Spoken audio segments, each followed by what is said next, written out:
Hello guys, this is Joana Saahirah of Cairo with another note inspired by dancers from all over the world. This one is called Do the Work. It's a party pooper, I know. Many dancers don't want to hear this. I don't want to hear this very often, but it's the truth and I think it's gonna help you. So let's clarify the first thing, which is talent doesn't mean laziness, or talent, skills, qualities one may have for a field, may that be dance or other field, does not equal the invitation to be lazy bones, not to work, not to practice, not to study, not to thrive for improvement. It really doesn't mean. From what I've learned until now, and I may be mistaken, okay? Maybe mistaken and maybe not.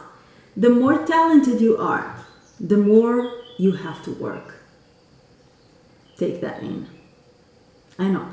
It's very, it's a pain in the ass. I know there's no other word, but it's true. The more talent you have, the more you are invited to work. The harder you have to work. Let's say that talent is a gift, okay? A special inspiration, something that is given to you when you are born. I believe in this. I believe in this. If you are given a gift, you have the responsibility to make the best of it. And how do you make the best of it? First of all, you use that gift fully. You don't keep it to yourself. You don't close your mouth and shut your voice down or completely off, just not to bother others. No, if you have a gift, use it, expand it, share it with the world for God's sake. Use your gift, that's for sure. But keep yourself humble about it, in the sense that if you are gifted, you are going to feel more and more how much work it's implied. The best dancers I've ever seen in my life, the most talented, the geniuses, and I had the privilege to study and work with some of them, were the most hard-working people I've known. Just because they were the most talented, it didn't mean they could lounge on a sofa, eat grapes, and watch life go by. It's quite the opposite. That's not my experience. My experience tells me the most talented, skilled dancers are the ones who work the most. And although this may be very unpleasant to hear, it's the truth as far as I know it. So take it in. Go into your studio. Take classes with good teachers who know what they're doing. Practice on your own. Research. Nowadays, there is information about everything on the internet. When I started studying Egyptian dance, I had to search for anything, and I did. Why? Because I knew I had to work at it. I knew I was skilled, I knew I had a calling, I knew I was talented, but I also knew that because I was talented and I had a calling, I had to work my ass off.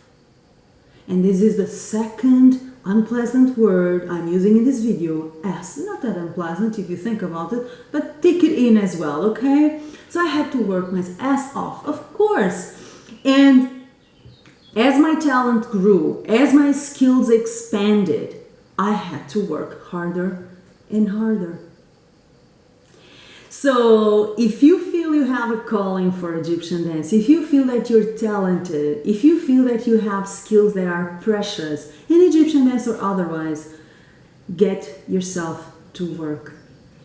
Talent by itself will not take you anywhere.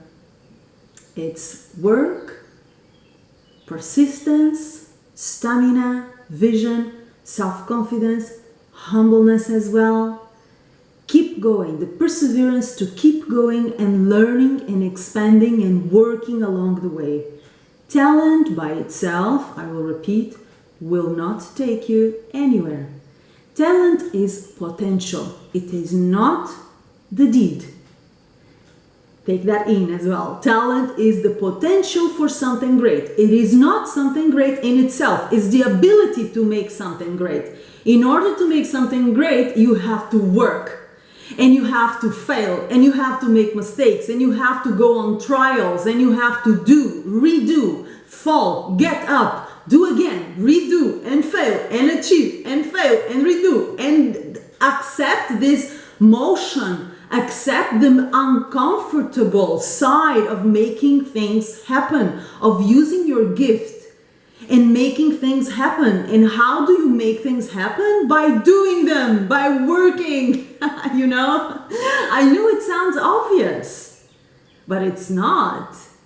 You would find interesting to know how many dancers, talented, intelligent, sensitive, original, with very interesting perspectives on the music and, you know, a lot of creativity in their bodies.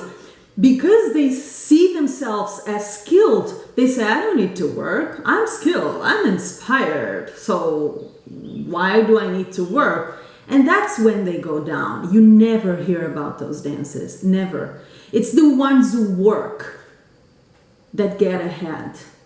Of course, they don't tell you that, and you don't see that. You don't see people training in their dance studios. You don't see me working out. You don't see me working on a choreography. You don't see me struggling with a sequence that I'm going to teach in a country or preparing a show that I'm going to present in France or in China. You don't see the backstage.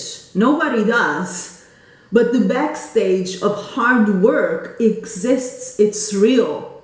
It's not glamorous. I agree. At all. Not glamorous at all. It's sweaty and the hair is disheveled and it's often frustrating. It's not glamorous, but it's what gets you through, and it's what turns a gift, which we call talent, into achievement.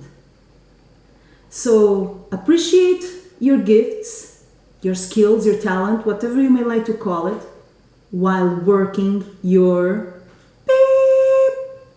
off. Okay? Consistent, committed, passionate, serious, and fun work will take you way more far, way more higher, I'm screwing the English here, I know. Way higher and more distant and to much more interesting places than the belief that if you're talented, that will be enough. It won't. It really won't. So work. Happy journey. Shine, baby, shine.